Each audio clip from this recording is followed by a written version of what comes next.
Музыка – это язык ангелов, говорили древние богословы. Она активирует скрытые возможности подсознания. Однако главное – это глубинное духовное воздействие музыки. Она озвучивает голоса нашей души, совести и воли, оживляет творческие силы. Так замечательно высказывался о музыкальном восприятии врач и музыкальный терапевт Владимир Михайлович Ильkin, портрет которого вы постепенно увидите. Врачи далеких времен указывали на благотворное влияние музыки на психическое состояние людей. Это Гиппократ и Гален. В те далекие времена в обязанности каждого врача входило обязательное владение игрой на каком-нибудь музыкальном инструменте. Потому что ведь медикаментозная медицина расцвела только в XX веке. А в те времена были другие методы лечения людей. Один из них – музыкальная терапия, терапия искусством, арт-терапия. Она была развита в те времена. Об этом высказывались и великие мыслители античности – Сократ и Аристотель, Платон и Пифагор. Музыка создает такой порядок и гармонию в душе человека, какой царит в космосе. Это высказывание Пифагора. Мы-то его знаем как великого математика и философа, в первую очередь. Но не очень известно, что это был музыкант, который исследовал не только звуки, которые окружают нас на Земле, а он исследовал планетарные тоны. Звуки, которые издают планеты. Вот этим занимался Пифагор. Таким образом, хорошая музыка является средством терапии и психологической коррекции состояния людей. Научные исследования в области музыкальной терапии относятся к концу XIX века. А в нашей стране в первой половине XX века первые исследования известны у физиолога, великого нашего талантливого физиолога Владимира Михайловича Бехтерева, психологов Бориса Герасимовича Ананьева и Льва Семеновича Выгодского. Смотрите на их лица. Вдохновенные лица какие этих людей. Вот их интересовало, кроме всех вопросов по психологии, их множество, огромное множество, их интересовало влияние музыки на духовное развитие, психическое, главное, здоровье.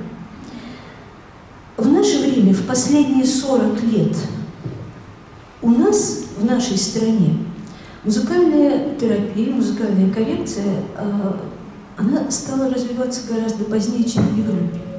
Лет, наверное, на 50 позднее. Первые опыты музыкальной терапии были, они относятся к исследователям и практикам Америки после Второй мировой войны. Они спасали людей, которые очень серьезно пострадали в этой войне. И возникла у них ассоциация музыкальных терапевтов. А у нас этого не было воздействия. Вот в нашей стране сейчас корифеями музыкальной терапии являются великие люди. Это очень интересные люди. Они все музыканты, владеющие инструментом, все. И все они, кто-то врач, а кто-то психолог. Ну, например, вот Валентин Иванович Петрушин, пианист, который закончил Московскую консерваторию, является доктором педагогики и профессором психологии. И занимается он музыкальной терапией. Вот это Владимир Михайлович Ильkin. врач-инфекционист и пианист. И вот он занимается музыкальной терапией всю свою жизнь врачебную. Это Сергей Ваганович Шушарджан. Он певец, он пел в Большом театре в Москве. Сначала он закончил консерваторию. Нет, сначала он закончил мединститут.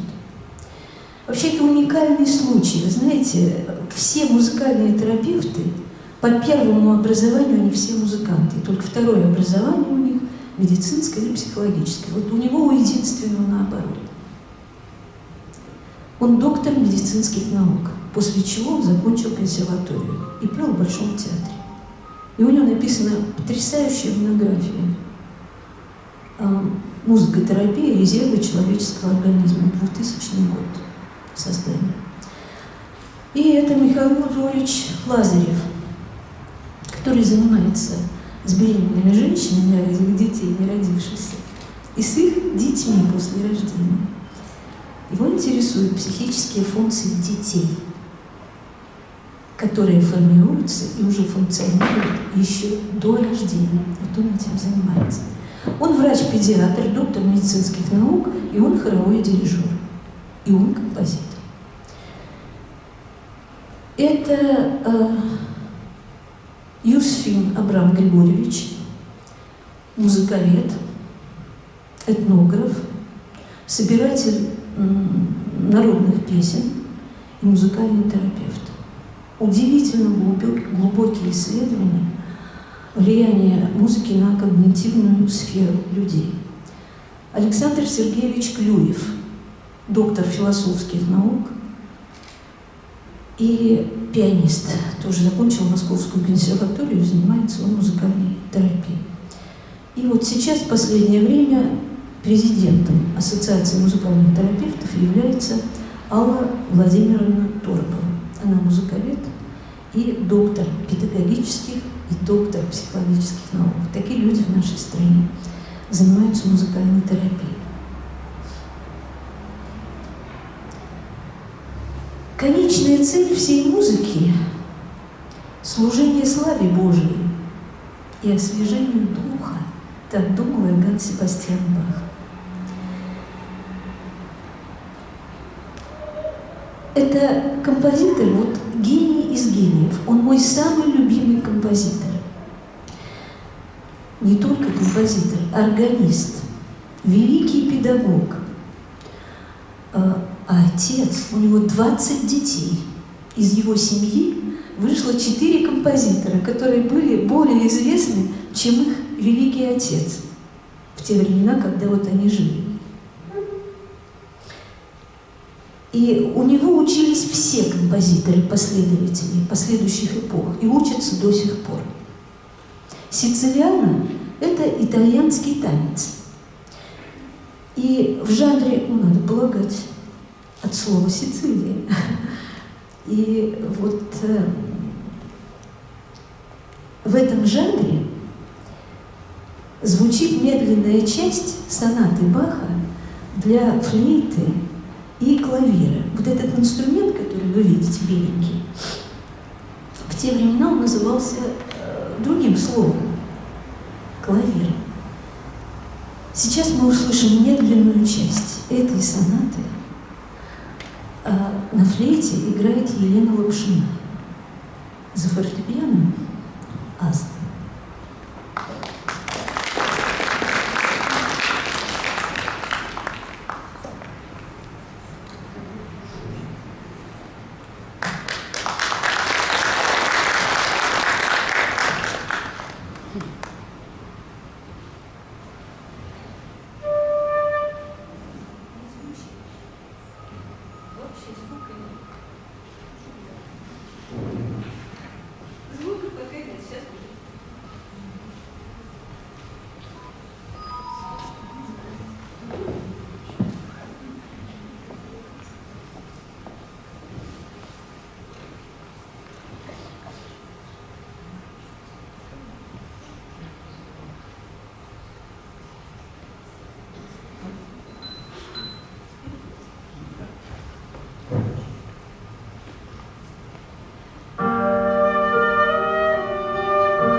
Суть терапевтического влияния музыки – это несколько каналов воздействия на здоровье человека, на его психику и дух.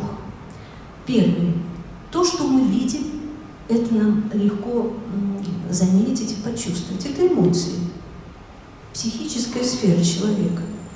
Влияние на настроение, которое обеспечивает состояние психофизиологическое. Второй канал воздействия – это жидкая среда вокруг, которая нас окружает, вода. Речь идет только о живой воде. И это жидкая среда организма, а у нас воды ведь много, 70% воды у взрослых людей, а у детей больше ее. И вот эта вода, она воспринимает информацию, любую информацию.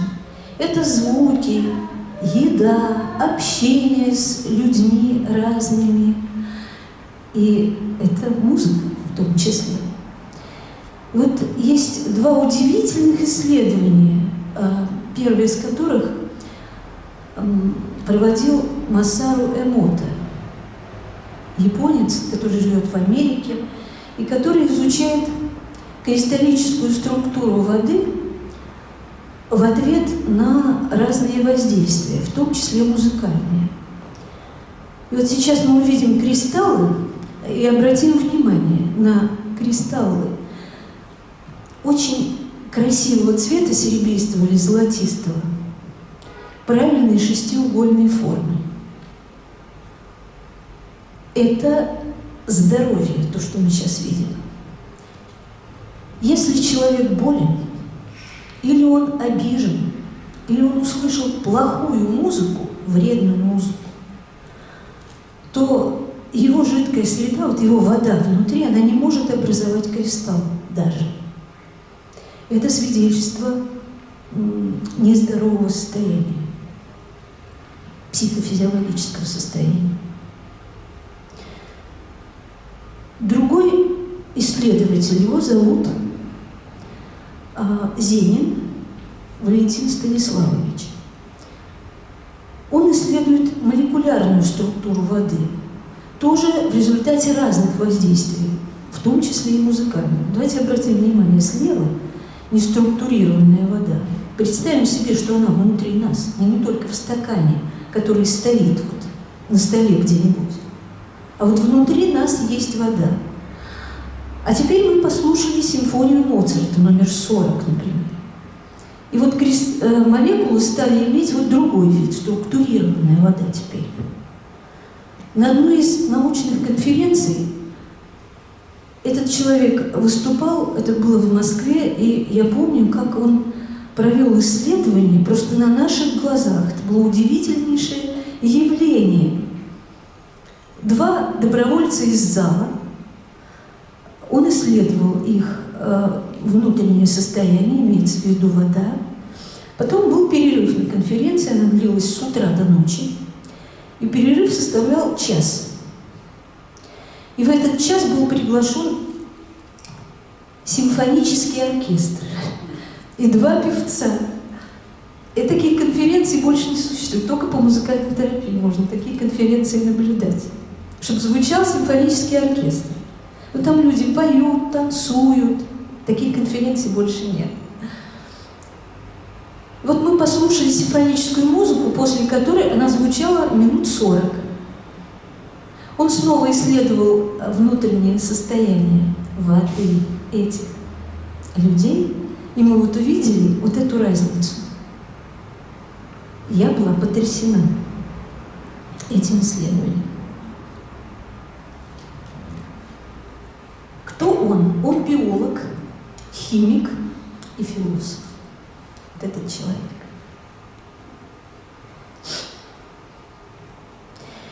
Третий канал воздействия – это вибрационный резонанс. Что это такое? Вибрация. Звук, звуковая волна, достигая органа нашего слуха, вызывает ответную реакцию мозга на раздражитель. Вот раздражителем является звук. И что такое резонанс? Наши внутренние органы все колеблются тоже.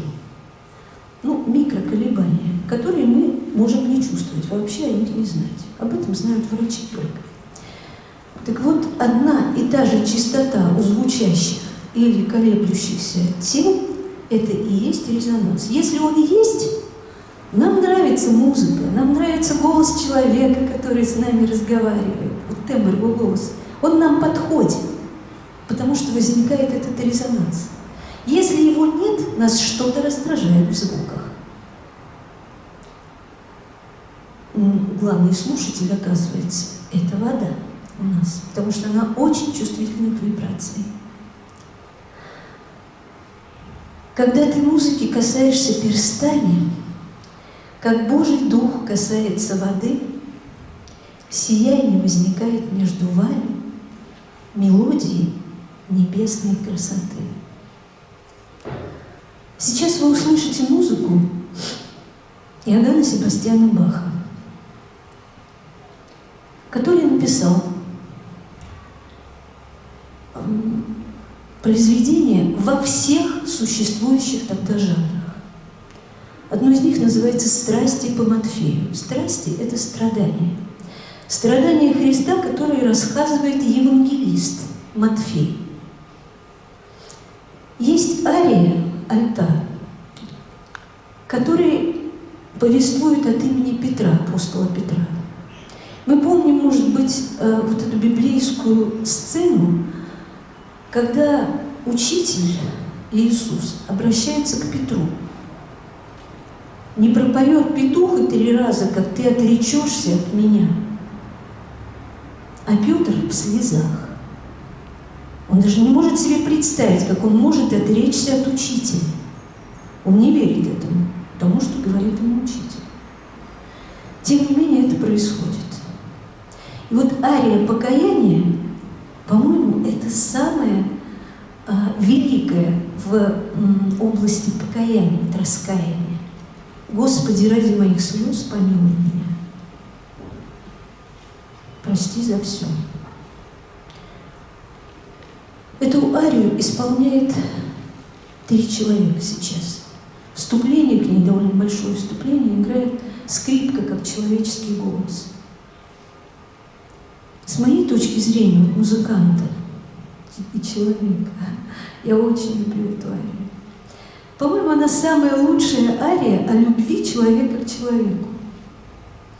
Вот на скрипке играет Дмитрий Федоеев. Он будет сопровождать голос, а поет Галина Петровна, а играет на фортепиано Анна Киселева.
самая целебная музыка – это музыка духовная, то есть хоралы, песнопения, которые мы слышим в храмах. Это классическая музыка, которая живет века. И это народная музыка, народное музыкальное творчество, потому что она дает правильные, красивые кристаллы, серебристые, золотистые, мы их видели, правильные шестиугольные формы. А вредная музыка – это тяжелый рок, это слишком громкая музыка, которая превышает порог звуковой чувствительности. Это музыка, которая не соответствует состоянию, психофизиологическому состоянию в данный момент. Она вибрационно, видимо, не подходит. Самыми целебными звуками являются звуки, например, тибетских чаш. Послушайте, как они звучат. Это тибетские поющие чаши.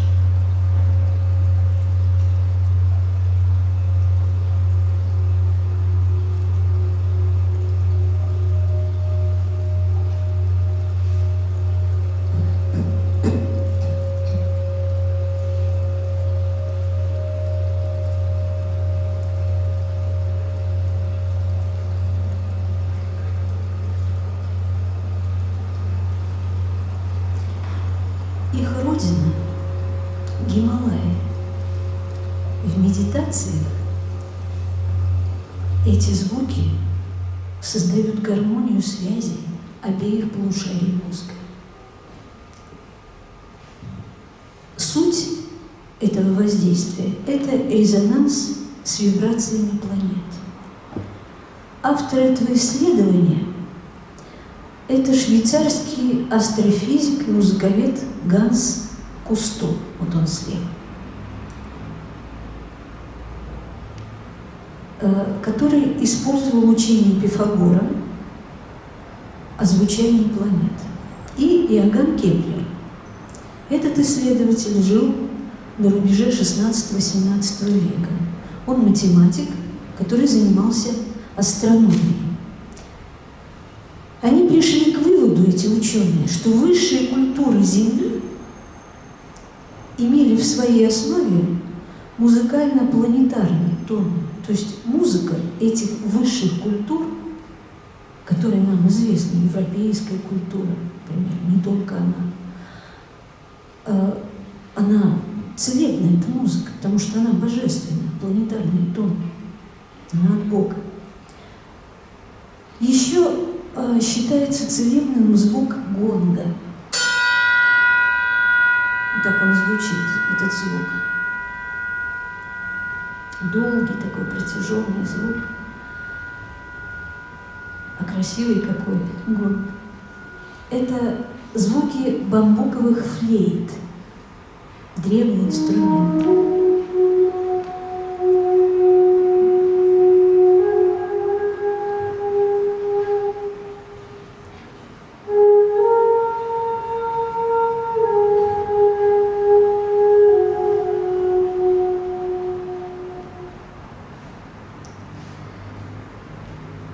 Эти инструменты, гонги, флейты и чаши Тибета, они настроены на тоны Луны, Земли, Солнца и Венеры.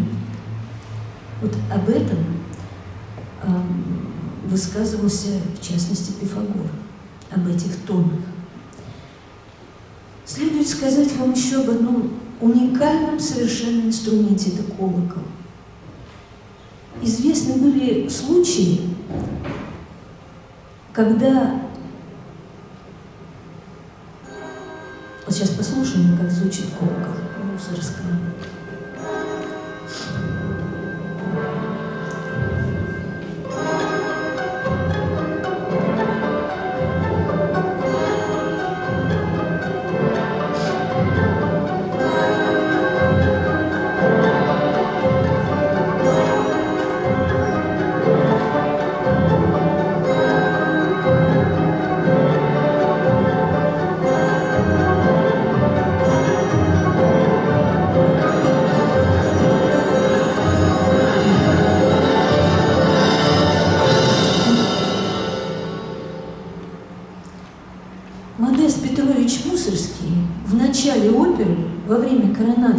Бориса на царство вот дал эту сцену, это короткое звучание. Это так симфонический оркестр передает звучание колокола.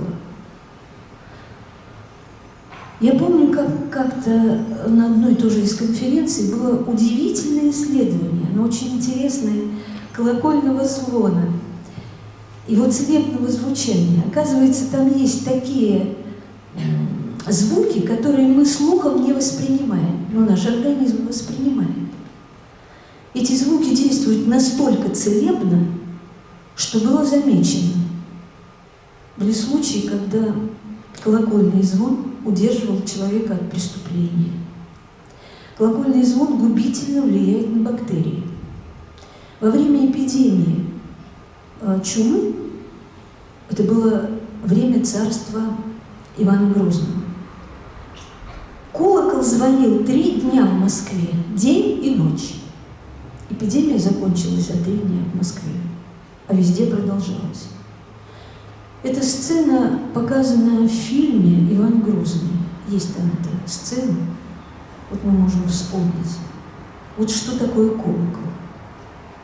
Какие целебные звуки.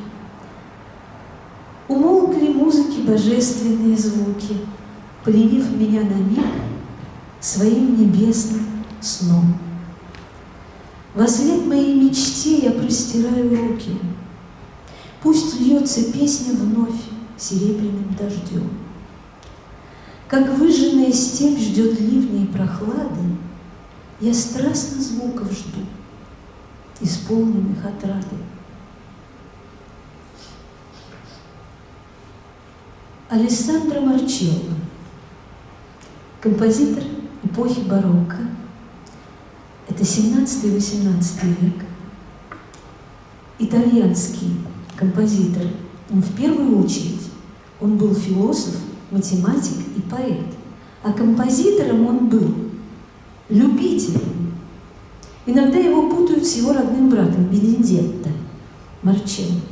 Так вот, то, что сейчас вы услышите, это медленная часть адажио. Слово адажио, итальянское слово, означает медленный темп в музыке. Медленная часть гобойного концерта для гобоя с оркестром в переложении для виолончели и клавира. Вот клавир в данном случае за оркестр. Эту музыку очень любил Бах. Он тоже ее мечтал играть, и он переложил ее для клавира. Он играл ее на клавире. А сейчас вы услышите ее в исполнении виолончели с фортепиано. На виолончели играет Надежда Михайловна, а на фортепиано Евгений Распутин.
Эту музыку слышал Бог, когда создавал мир.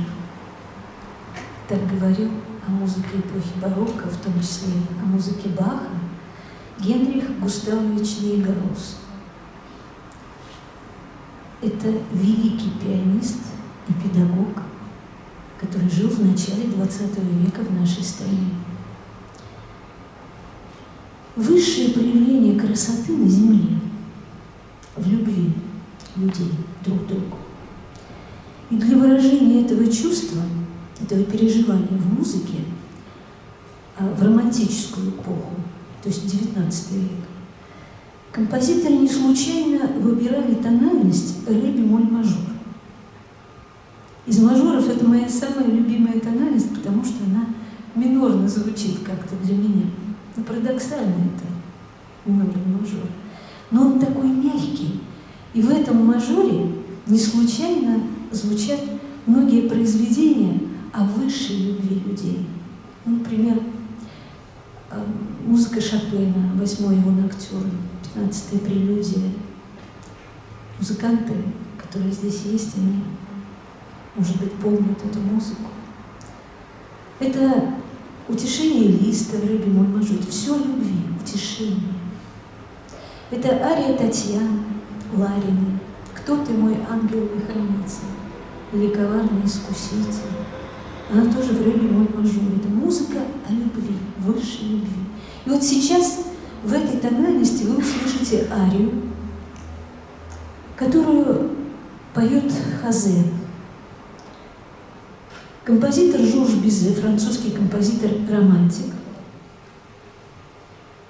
написал оперу «Кармен». Хазе держит цветок, который несколько месяцев назад, вот он его хранит, Кармен бросил ему, сказав: «А цветок-то заколдован». И вот Хазе хранит этот цветок и поет ей о любви. И это не та любовь, которую мы наблюдаем как земную страсть. Вот это божественная любовь, она в ре-бемоль-мажоре. Жорж Бизе, ария Хазе, ария с цветком. Исполняет Николай Калашников и Татьяна Витошкина. Его сопровождает.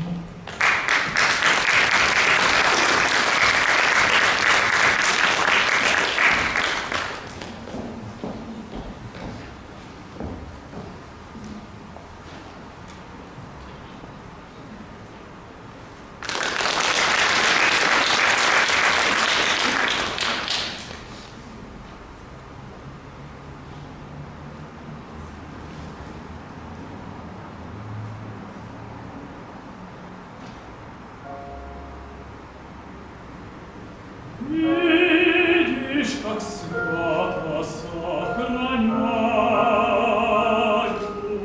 цветок, что мне ты подарила, ведь он всегда со мною был, и нежный запах твой хранит.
Oh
когда слушаешь такую музыку,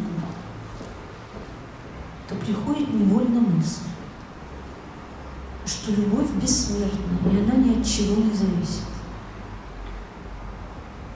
Так как же мы воспринимаем музыку? Как мы ее понимаем? Ведь это самое сложное для восприятия из всех искусств, потому что она абстрактна. В инструментальной музыке нет текста, нет зрительного образа, а смысл есть.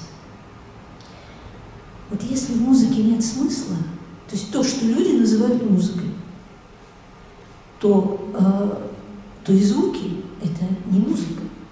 Это музыкой назвать нельзя будет, если там нет смысла. Музыка дает человеку такую энергию, такой силы, что она обладает катарсическим влиянием, очищающим душу от последствий стресса.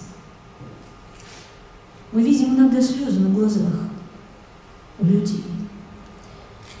Я наблюдала реакцию одного ребенка, это было совсем недавно, на прошлой неделе. Мальчику 4 года.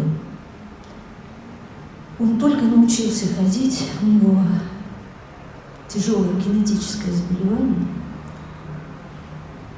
Он почти не понимает речь. Знаете, когда я спросила его отца, он живет с отцом, без матери, с рождения. Отец вдруг произнес: он любит Моцарта.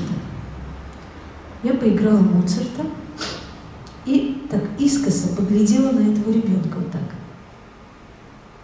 Что я увидела? Выражение лица. У него косоглазие неврологическое такое. Как он весь подался вперед, 4-летний ребенок, не умеющий говорить. Ручки протянул к инструменту и потом сделал несколько шагов. Он только научился ходить, несколько шагов к инструменту. И так что-то такое пытался дотронуться до клавиш. Мы с ним играли потом вместе. Какая была реакция? Выражение лица. Что такое выражение лица? Это переживание. Это глубинные процессы, которые происходят. Вот оно катарсическое влияние, например, у маленького ребенка. Я это наблюдаю постоянно, я работаю в больнице детской.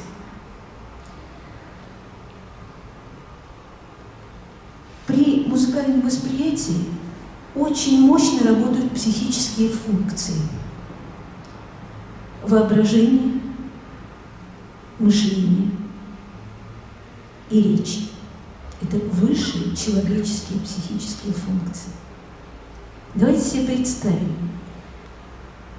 На сцене сидит 80-летний пианист Владимир Горовец. Ему 80 лет, и он играет концерт. Это 2,5 часа музыки. Играется все наизусть.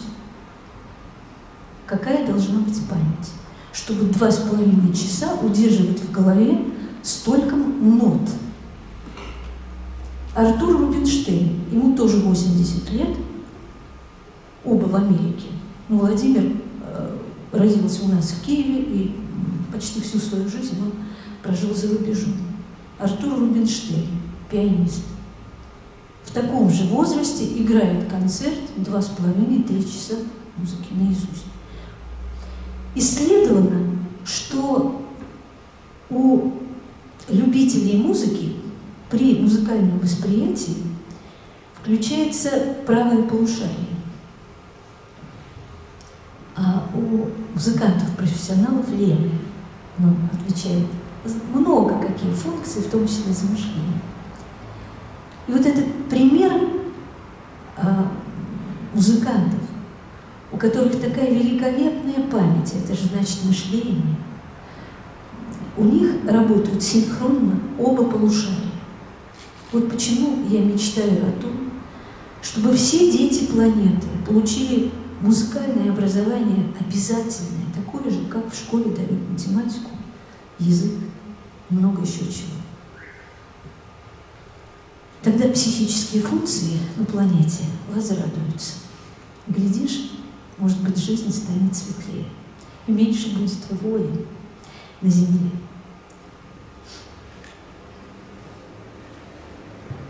Сергей Васильевич Рахманинов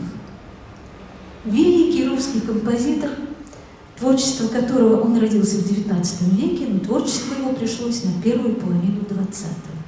Великий пианист, лучший пианист в мире в начале XX века, дирижер, патриот, как он любил родину. Он никогда ведь не приехал потом в Россию, когда вот он ее оставил, это было после революции.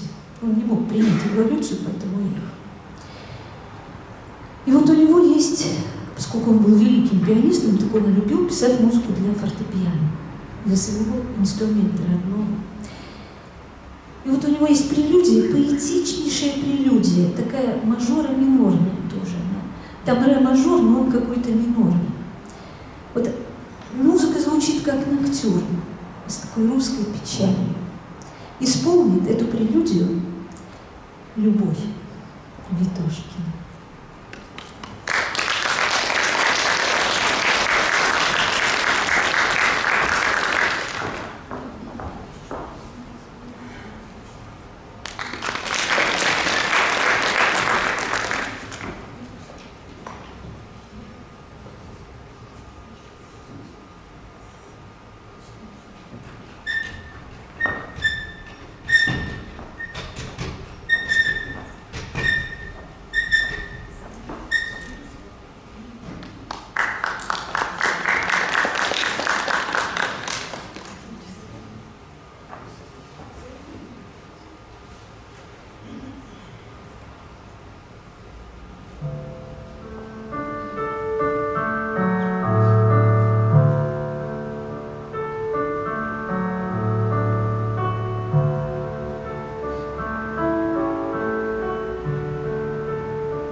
Мне очень понравилось одно стихотворение, которое называется «Музыка». Когда и правая, и левая рука через волшебство поют на клавишах двухцветных, и звездную росой обрызгана тоска, и колокольчики журчат в мечтах рассветных, тогда священна ты, как солнце луч в движении тумана, и голос сердца ты, и листьев ты рассказ, и в роще дремлющей идущая Диана. У Рахманинова есть прелюдия в другой тональности, в соль диез миноре. Она тоже из моих самых любимых прелюдий Рахманинова. Вот когда ее слушаешь, там особенно слышна эта русская песенность. Вы услышите просто русскую песню, а на ее фоне мы услышим русский колокольчик под дугой. Вспоминаются строки Александра Сергеевича Пушкина. Колокольчик однозвучный, утомительный гремит. Эту прелюдию сыграет тоже Любовь Ветошкин. Соль диез минорная прелюдия.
скоротечно. Вот и аккорд последний прозвучит. Пусть говорят, что музыка не вечна, но вечен дух, что музыку творит. Что же питает классическую музыку? В заключении возникает вопрос, где ее исток? Ее исток в народном творчестве. Мы сейчас это слышали в музыке Рахманинова. Народная песенность. Музыку творит народ, а мы ее только аранжируем. Это слова Михаила Ивановича Глинки. Сейчас вы услышите русскую народную песню «Ах ты, душечка, красная девица». Ее исполнит вокальный квартет студентов колледжа искусств. Вот она, душечка, про нее песня.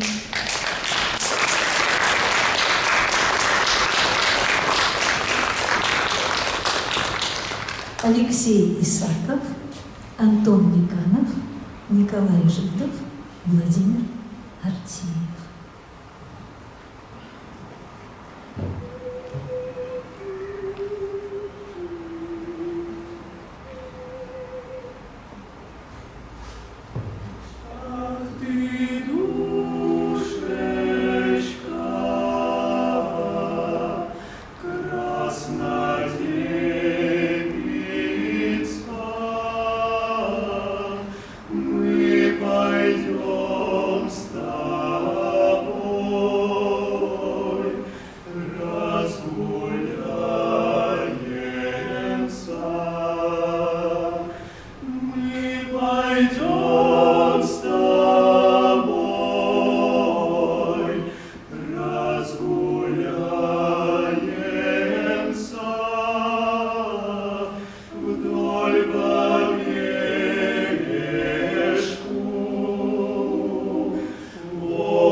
Все мы стали людьми лишь в той мере, в какой людей любили Борис Пастернак.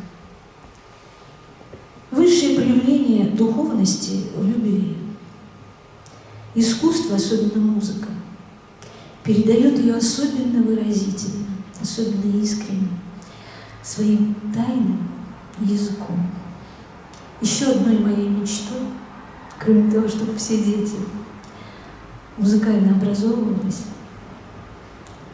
я бы хотела, чтобы у нас был красивый, серебристый, может быть, золотистый кристалл внутри нас. Будьте здоровы. Спасибо вам.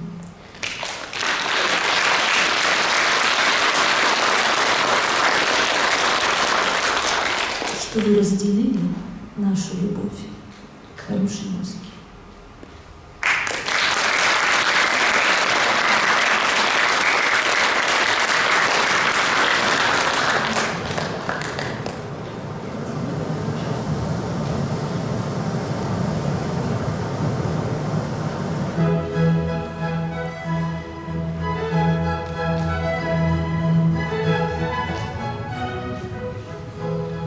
Этой музыке 350 лет.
До встречи.